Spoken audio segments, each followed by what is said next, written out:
Hey guys, thanks for tuning in. My name is Isabella Jane and this is my best buddy. I am Rosie, and Bella, apparently we are doing a cooking show. Yeah, we are. We're going to teach people how to make these apple roses. Rosie apples. Exactly. Rosy apples for the purposes of this episode. You can make this too.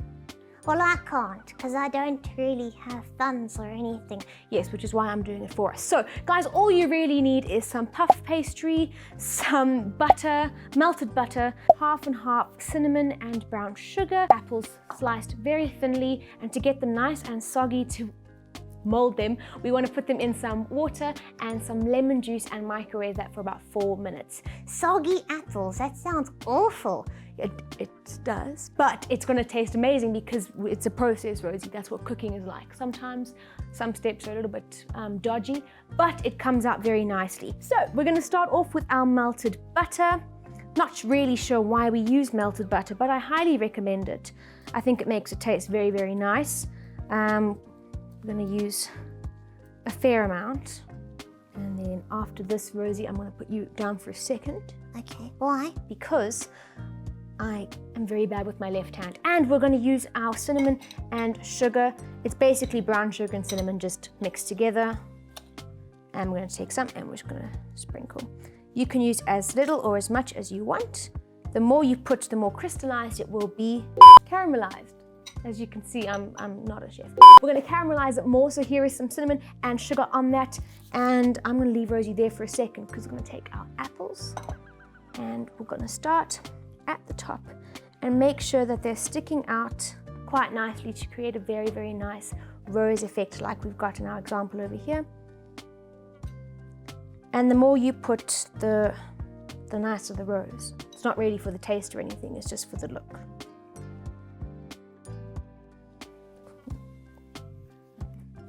So there we have used some red apples. Remember, be very careful if you are slicing it yourself. Don't cut your fingers. We're using red apples because roses are red, violets are blue. This looks great and I'm gonna eat you. So here we are, we're gonna fold it over again. I'm leaving Rosie out of this because I'm not even gonna try fold with one hand. Just match up the corners. Again, make sure that your apples are sticking out and try and leave some space on the last side just so that it's able to stick so that it doesn't flop open. And then we're going to roll it from the side where the apple is on the edge all the way to the other side.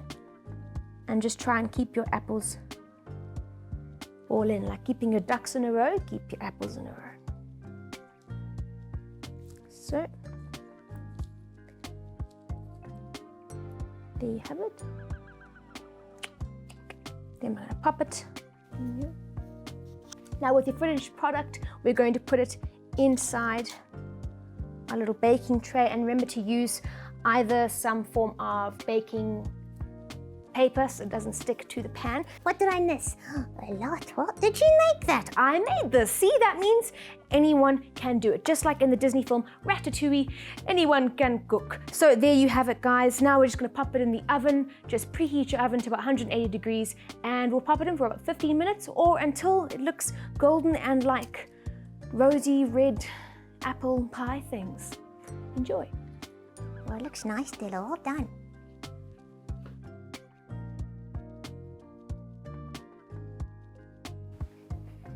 I made this. So there we go, they've been cooking for a little bit. There you go, it's nice, crispy, caramelized. Yes, I did that. Did you make this? Is this what it is? Yes, this is what it is. Not edited and someone else did it? No, this is what I did. You can have it with like ice cream or custard or cream, a cup of coffee. It's a very good idea. So yeah, guys, there you have it, little apple roses. I mean, if I can do it, so can you.